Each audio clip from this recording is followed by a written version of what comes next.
Hello everyone, welcome to this video of watching Antz.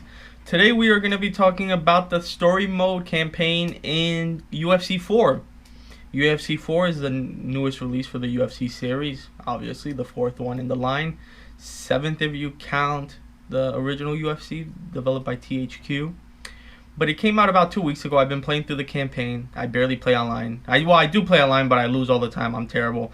If you want, message me, ask me for my gamer tag in the comments section, and you can get your easy wins. I think I'm like 13 and 35 or something like that. I won 13 out of 35 matches. Some terrible record. Probably one of the worst ranked. But so just so you can get an idea, you're getting an opinion from not one of these pro gamers that are unbeatable.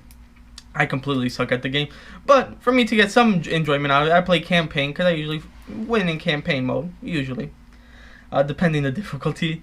But I am gonna talk about it that it was a missed opportunity. It was a missed opportunity of a campaign because it started off really good. When you first put in the game, you start off in like a little league, and then you go to the WFA, and you're there for a few fights until you get a contender shot at Dana White.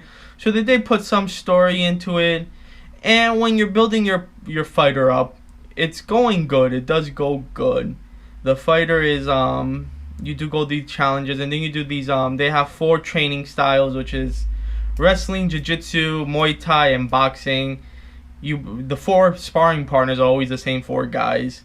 And they set you little things like land certain amount of jabs, land certain amount of hooks, takedowns, depending what style you're training in that day.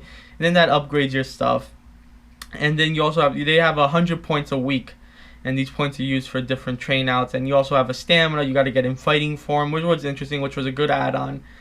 But after a while, once your guy gets pretty decent and the training isn't as important, it gets pretty repetitive in my opinion. And especially once you get to the top, you really just face the same person. Like I did one career mode already where I was a heavyweight, and I ended up 41-1. I think I only lost one fight as a light heavyweight, and then I jumped up to heavyweight, which I think was a mistake of mine because once I jumped up to heavyweight, there was no opponents in the heavyweight division. The game is really broken in the sense of having fighters retire and adding new fighters for you to build and starting up new rivalries. So for example, my final match was against Junior Dos Santos. That was 51 at the time when my final match, and I was 44, and I was having a retirement match before him. And Francis Nogueira, there was a few guys I fought that over and over again. So it got very repetitive. So that would be the downfall. The training also got repetitive. The way you will learn new moves will be you will invite other fighters. So you will learn this new move. It would take up like 50 of your weekly points. So that was a good way to unlock new moves, spinning fizz, Superman punches, and stuff like that. The one thing I did like, the damages you did with a specific move would upgrade that specific move, which will then give you points to upgrade chin strength, body health, arm strength, other stats. So you needed to use, it was good if you used different moves, because the more moves you upgraded, the more points you earn, which in return gave you more points to make your fighter better.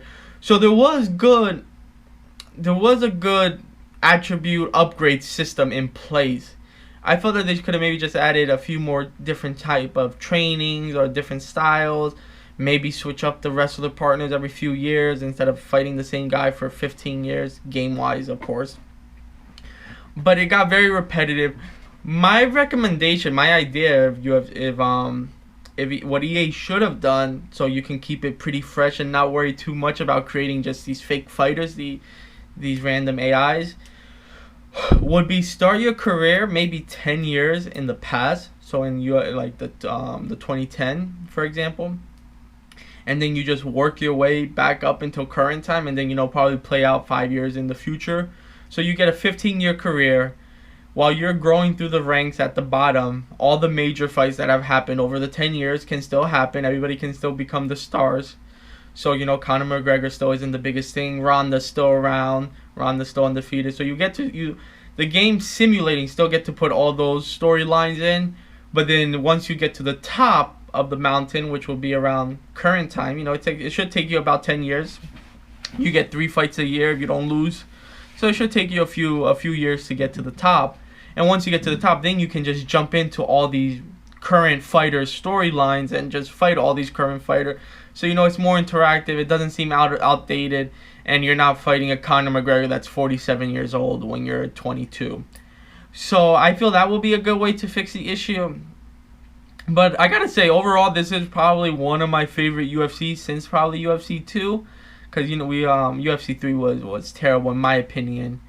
It was pretty broken. The new takedowns and the new clinch game, all those little add-ons that they fixed or corrected were all well placed. I haven't had no major complaint. I do have fun even if I'm getting beat up online all the time. But it just felt the story mode campaign started off really well, had a good rhythm going to it, and then once you become champion, once you get to the top, it kind of gets boring. It does get a bit repetitive. They give you this whole Twitter exchange that comes into play once or twice. You really don't use it that much. There is a whole thing about being friendly with fighters so you get discounts at training.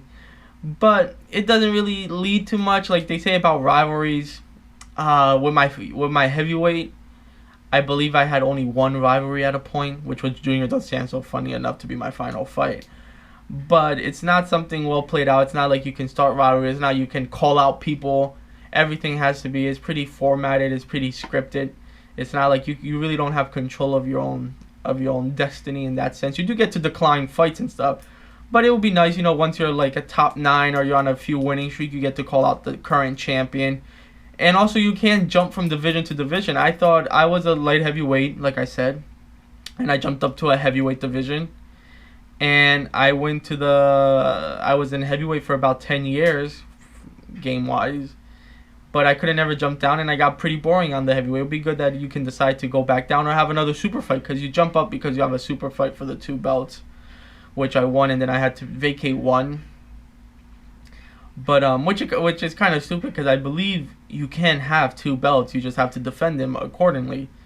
But UFC makes you drop one of the belts once you win both of them, and pick one division permanently, which I thought they could have fixed up, put me back allow me to switch from division to division. And so that was my other complaint. There was something else I was gonna say about the game when it came to that was basically it. It's a solid game. I can't remember now what I was gonna say about it. There was one more feature I was gonna talk about, but it slipped my mind. But beside that, it's a solid game. I would definitely recommend the game. Overall, story mode did get better from UFC 3. The gameplay got better. Could have had a few more fighters. I have read online a lot of people complain that people are missing, and they have people like Bruce Buffer. You should worry about putting in real fighters instead before getting Bruce Buffer in. Oh, they added this whole backyard wrestling and like backyard cage fight, I should say.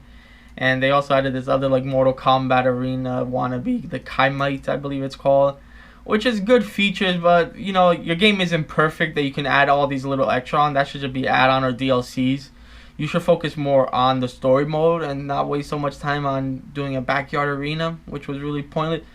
The other point I was going to bring, if you select to use a fighter, they automatically put you in the UFC, but they give you starting stats. So even let's say, for example, you were to pick John Jones, they will start you at 1.5 stars. That's how the players are rated. They will start you at 1.5 stars and give you a non-ranked fight against somebody that's like 3.5 stars, 4 stars. So if you're playing on a harder difficulty, you're gonna get beat. That's why I did a joke career mode where I picked CM Punk, and I started like 0-4. They sent me back to the WFA. I think currently in that career I'm like 6-10 on hard. So I'm not the best, and I take quite a beating. I take more of a beating than CM Punk probably did in real life. But it's a fun game. Like I said, I have done 3 or 4 different career modes already, played online. The Blitz online that they did 1-minute rounds, or certain rules that they set up is really fun. They took away Ultimate Team. They tried to stop all those microtransactions. They just focused on the game. So that's why I say UFC 4 is a fun game. The campaign is fun. I would definitely recommend to take some time, play with it. And it just get repetitive after a while. If they would fix that somehow, maybe in a patch update or something, I think this could be a really quality game. And that is it for today. If you enjoyed this video, subscribe. If you want to hear more about me or see more about me, check out the channel. If you want, follow me on Instagram, watching Antz with a Z. And that it is for today. Keep following the ant trail.